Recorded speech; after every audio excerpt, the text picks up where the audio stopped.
Amending the law. And they had about, I said yung nanay, pati ang anak, then, how, 6, 12. 12 golden years to do it. Tapos, ikaw pa ngayon ang, bakit hindi mo na lang para klaro na allowed ka talaga?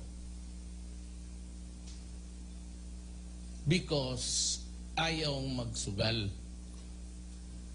Yan ang mahirap yan. Ayaw nila pasukin. Alin dyan sa kanilang lahat because they were really afraid of what? The dissent, the crowd that would gather for it. Alam mo, sa totoo lang, yung nakulong, but if you go up north, it's almost 98% of the all Ilocano-speaking regions. Naghihinakit yan.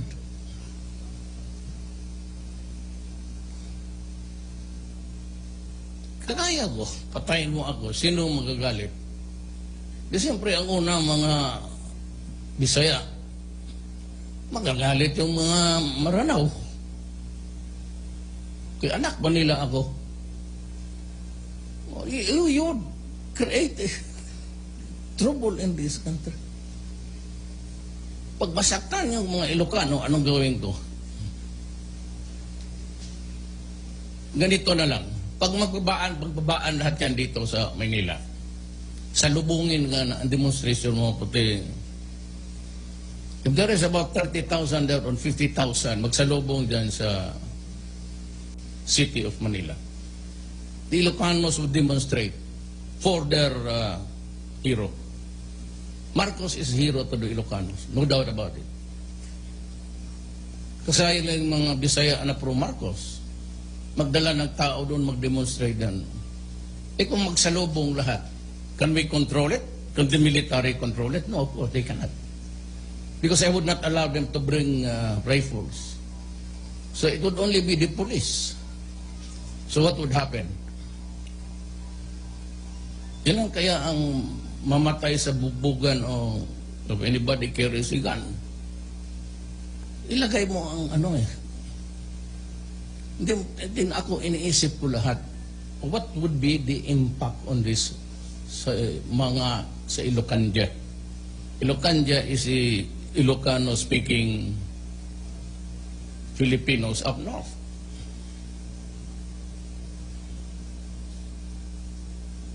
Yan ang problema. So, just it will take about 3 questions. Yung ano lang, what's really the butt of the matter. The raging issues. I can take about 3. So, okay. Who's got the first? I'm Hader Glang, Mr. President. Zamboanga Today and World Bulletin. Mr. President, the Abu Sayyaf tentacles are continuously sprouting. Last time they kidnapped German, shot dead a woman, also German, and they abducted also the Vietnamese, and there's still, remaining Indonesian and Malaysian hostages in Sulu. So I think this is your 4th time to visit this hospital, if I'm not wrong. What is your marching order, considering that we have this many foreign hostages? You know, I can be nasty. I mean, I can be a bad boy. But I'm talking about a nation. Kung mag-full blast ako dyan, invasion, padala ko talaga masundalo, pati bomba na. I can do it even now. I can call on the military, the armed forces of the Philippines to go all out war and invade. Invade mo na lang ang Sulu. But I cannot do that because there will be huge losses, pati civilians, which is really what matters most, ang civilian. I can bomb the whole of, as a matter of fact, I can burn this, but what would it bring us? You kill about, what, 20,000 tausogs. You wipe out the, pati sa bukid na. Pag may makita kang bahay, you blast it to kingdom come. Would it bring us peace if I use force? Just like the President of the Philippines, nakatali kami. That is why, maski sino ang makausap ko, tausog, sabihin mo lang na nakikiusap ako. If they want to talk, I can go to them anywhere. I can go alone. Wala ma rin silang makuha kung patay nila ako. Sabi ko lang, mag-usap tayo. Let us give our people a chance. We cannot be forever treating human beings here seriously wounded, pati mga Abu Sayyaf na namatay. You know, hindi naman isang, puro ito namatayan. And every life that is taken out because of what belief I do not know. Ang problema lang is they are into extremism na hindi dapat gawin. Sa ibang bayan, okay yan. Pero hindi dapat gagawin ng isang Samayakan, Tausug, Pagkindanao, Maranao. Sabi ko nga doon sa pag nauwi ako sa Iligan na kasi kami, nauwi ko yung mga pinsan ko ay Manilef, you know. Wala kayong makuha dyan sa being brutal. Ano makuha ninyo? What would you gain? What would you cultivate? Hatred. Ang mga Kristiyano dyan namatay, hindi naman talaga maariglo yan. Lalo na kung mag-invade ako na, I can do more if I want to. If just a matter of ano dyan namatay, hindi naman talaga maariglo yan. Lalo na kung mag-invade ako na, I can do more if I want to. If just a matter of stopping it in the meantime, for the nonce at this moment, I can do it. I can say, lalo na, wala na ang bakante na ang mga sundalo sa Luzon pati Visayas. Because we're having talks with the communists in Oslo. Norway provide the entire place taken by force. Bomba na ang gamitin ninyo. At the end of the day, what can I say to the Filipino? That we have wiped out almost all of our ninyo. Yakan some. At the end of the day, what can I say to the Filipino?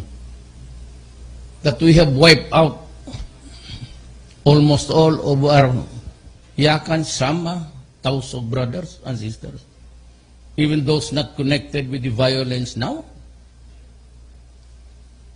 So, kami talaga, maski si Ramos noon, pag nandito ka sa akin, maintindihan mo na.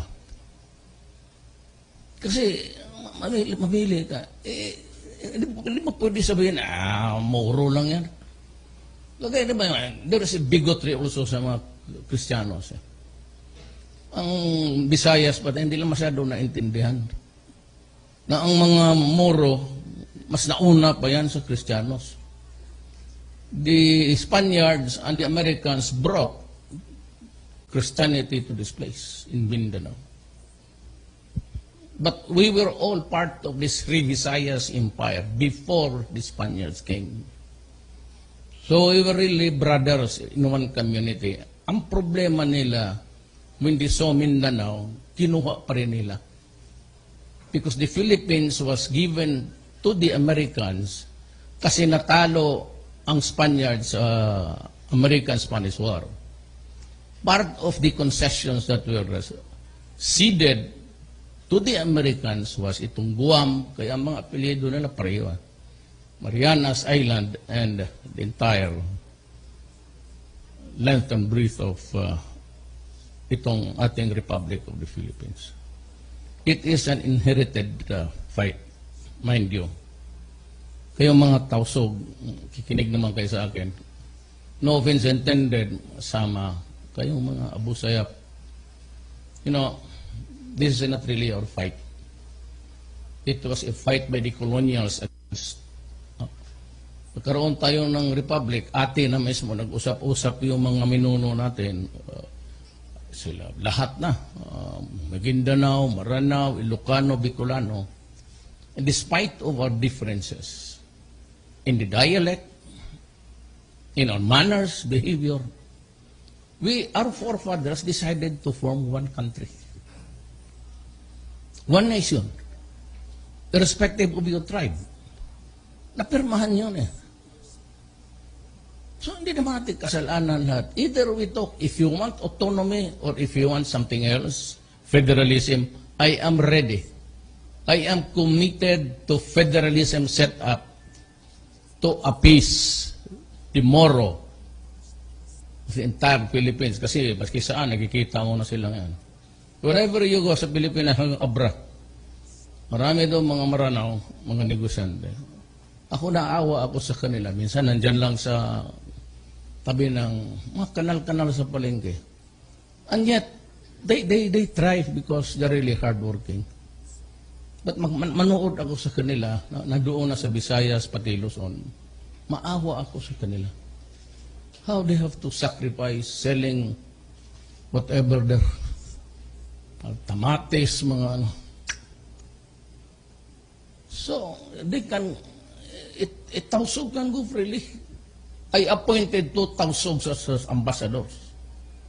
Makilala nga, one is James Lau, from Hulo, dito. Another one si Alan Timbayan. He was my roommate. He was my roommate sa law school po kami. He is now the ambassador sa Qatar. He used to be the charge of affairs sa Riyadh. Nag-retire siya. James Lau campaigned for me here.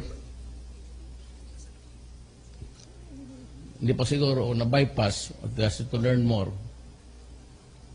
But he will be our ambassador to Brunei. Ina-point ko na. Ewan ko kung lumusot na sa commission appointments. Ay, Alonto sa Maranao. And appointed sa Maguindanao. Sa mga board. Hindi ko kayo kinalimutan. So, why don't we just stop the killings, violence? Maybe we can talk. And temporarily we can have a structure like the federal setup. In the meantime, let peace come in. Then we can improve the place. This time, ako na mismo ang magtingin na magkaroon ng ospital na maayos, lahat. Kasi nawawala. Kung tignan mo yung previous basilan, parang criss-cross na ang highway. Sa papel lang. I'm not trying to attribute anything to anybody. But over the years, ang basilan, ang Hulo. Kaya kung mayroon dito, ako na yung ospital, na pangako ko na itatayo ko talaga yung ospital.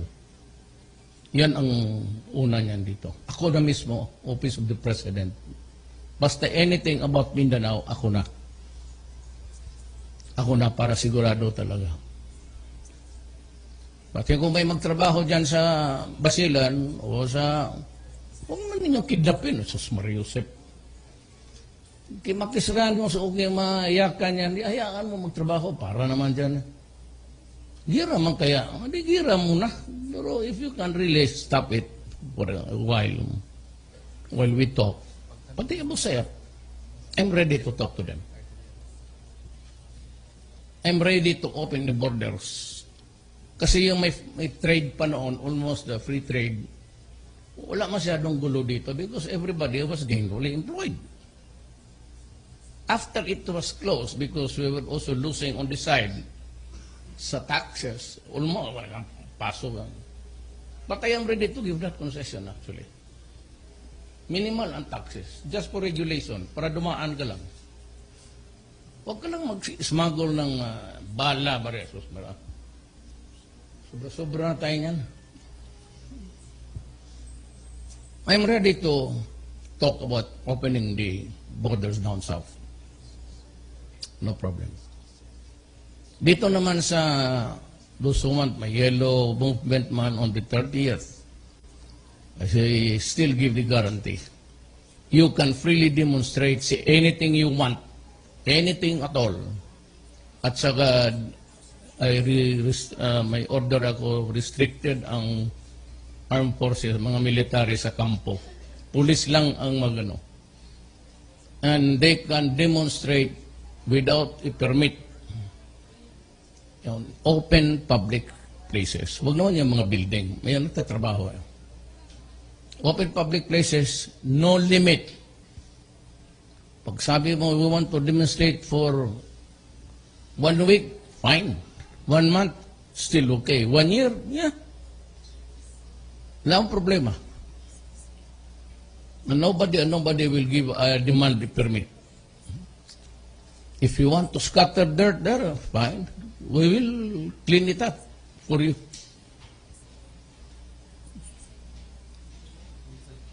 Sir, good afternoon po, sir. Cedric Casilio po from GMA7. Sir, hingan lang namin kayo ng pananaw po doon sa House probe on Ronnie Dayan yesterday. Some lawmakers are receiving flack. Sinasabi na medyo improper. VP Lenny said na bordering on harassment, I think is what she said, yung mga questions ng mga lawmakers, Mr. No, President. I'm looking at the sky, only there's a cover.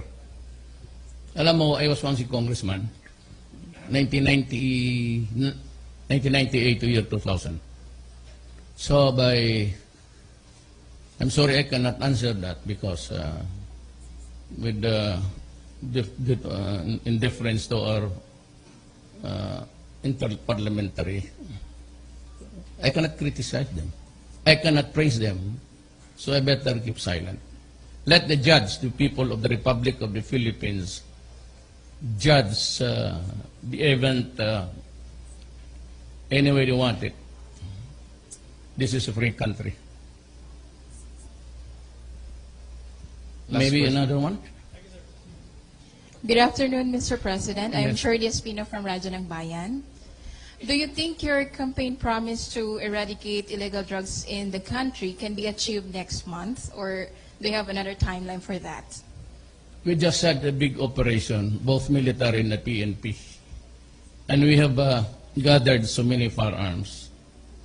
But same, I can bomb the whole of, pag makita ko yung bahay nila, if I cannot do that because we cannot wage a war against our own people. So it has to be just a peace and order, punitive police action. It cannot be converted into something. Ako ang nag-declare ng war. So that is that's why they want to investigate me sa International Court of. Where can you find when you threaten rebels and mga drug lords, sabihin mo, you destroy them. Of course you have to destroy them. I admit it, but it's not a crime to say that. Ito lang mga puti ang mahilig na. Kaya amo sila. Istorya mo lang rin yan. How can it be a crime to declare that if you destroy my country, I will kill you? If you destroy the youth of the land, I will kill you. That is a legitimate declaration. So do it at your own risk, ibig sabihin yung drugs. Extrajudicial killing? I don't know. I never ordered one. So let us investigate. But until now, I could hardly find any, in the first place, there are so many police and naunahan tayo ng iba. Actually, we are in narco-politics. We have been, 3 elections ago. Ang narco-politics nandyan na. Dumating na sa mga governor, mayors, barangay captains, thousands of them, police nandyan. So, they are in the government, we are in narco-politics. Now, how do I solve it? Pag-aralan namin. Tanungin ko yung police, anong gawin natin dito? Tanungin ko armed process. Why? You are the guys that would maintain the integrity of the Republic of the Philippines. What do you intend to do? What can you suggest that we do? So pag-usapan na, it cannot last way beyond my term. Ang promise ko noon basic I will stop graft and corruption. And I'm really doing, I've demanded the resignation of the regulators. Tawag niya regulators, hindi mo yan sila parob-rob mo yan. They're just called regulators because how can you trust people who are corrupt na sila yung naghihiri ng magkano ang bayad mo dyan sa ilaw? So how can you have a government gano'n na sino magbayad ang tao? If they favor the rich, the owner of the power plants, diyan na mayayari ang tao. Because a hearing should be had before increases can be made. So if you're a corrupt official and your actuations are governmental acts, walang magawa ang tao. And if they decide to do it again and again, increase and increase, even if it is no longer justified, and that is what I mean, pagkakurap mo na sa gobyerno, kawawa talaga yung tao. So I will not allow it. Second, sabi ko, ang droga. Third is criminality. Malakas na naman ang kidnap o ransom kasi ang shabu humina, walang immediate supply. Kayo, basta ako, sinabi ko sa lahat, I've ordered the security forces, when I mention security, police, pati Capgo na yan, pati lahat ng armed forces, to go after them. We cannot exist as a troubled land forever. Buti pa, kanya-kanya na lang tayo. So, Mindanao should decide to Republic of whatever. Kanya-kanya na lang tayo. We cannot be together, and if we cannot control crime and criminality, at pakainin mo lahat ng mga anak namin ng drugs, gira talaga yan. But in the end, we lose our union or unity. So, bye-bye, Philippines. Wala tayong magawa. Sabihin, wala ka palang gawin. Meron, but it has to be a decent one. Wala yung extrajudicial killing na sinasabi nila kasi ng balot torture yan So yung mga binalo tapos tinapon, remember that there were several police generals. At the start of my administration, even before, tingnan ninyo yung nangyari na a month before I became president. Puro na tumbahan. So yung first almost 2 months na order pa lang ako ng medyo intelligence gathering and sige na sila, they were cleansing already. Purging para to protect you and protect everybody. Ako wala man ako masabi ang mga kayo, extrajudicial, no? Sinabi ko hindi extrajudicial, destroy the operators and the apparatus. Hindi extrajudicial na balot-balutin, yung torture yan. Yan sinabi ko, sinong nasabihan mo? Padandahan yan. Sinong opisyal ang torture? Sinong nagpiyait sa amin? Bakit kami ang tinuro ninyo? Kasi mainit na yan. Nakita mo yung sabi ni pagbalik niya, alam niya, wala pa ako pag-assume ko marami ng patayan. Sabi niya, naglilinisan na. Tama siya. Hindi amin nun. Bakit magbalot yan? Bakit magbalot ng pat? Crazy, you're wasting your time. Isang putok lang yan sa ulo. Why do you have to? Ano ka, nag-produce ka ng mami? It indicates sa'yo, why would the police magano na i-plaster mo pa, pagustusin mo pa ako? Pag-liquidate niya, isang katupak na plaster to tape, ano ginawa ninyo? Last question, please.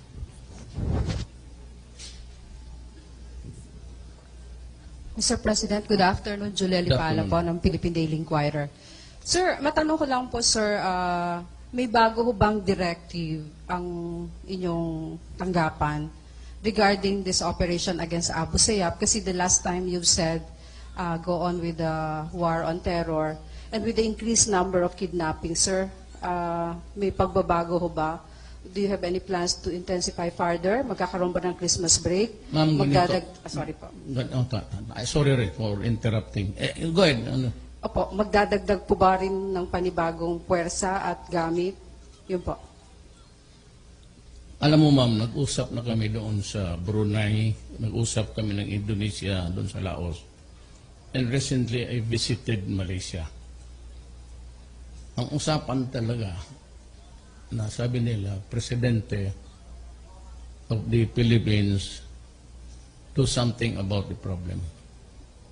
Sabi ko, with the vast expanse of the Malacca Strait, just besides Sulusi, Celebes, and itong Moluccas, because it's an important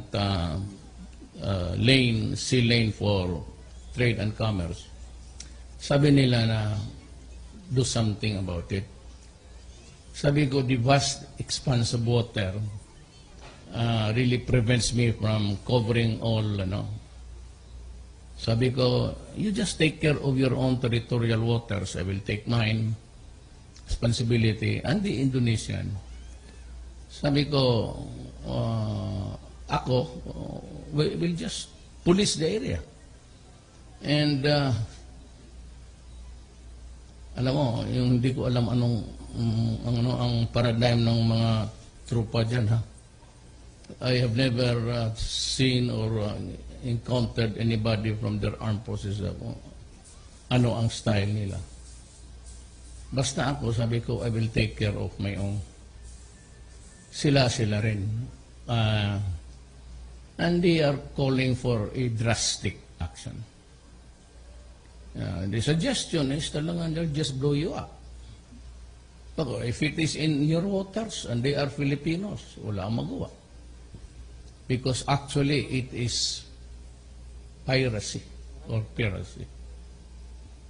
It is a crime against humanity, and any country, wherever you are, in any water, whether international seas or not, any police of any country can arrest you and bring you to their place, their courts. Baski dito sa Philippines, usual ngayon kasi i-surrender ka. But they can bring you to there. And if you are accused of piracy because it is a crime against humanity, so you can be held responsible, and they can hold the trial there, and you go to prison there.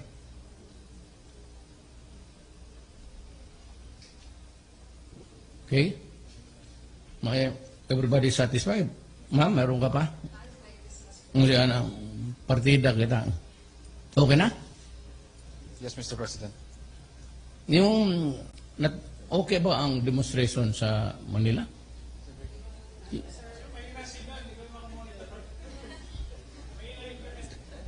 What was the last time? Were they able to march? I think mostly parang millennials po, mga college students yata yung mostly nag-gather at the moment, sir. So I share their right. I said, I may disagree by what you say, But I will defend your right to say it. That's Disraeli of those are borrowed terms. Salamat po. Thank you, Mr. President, and good afternoon to everyone.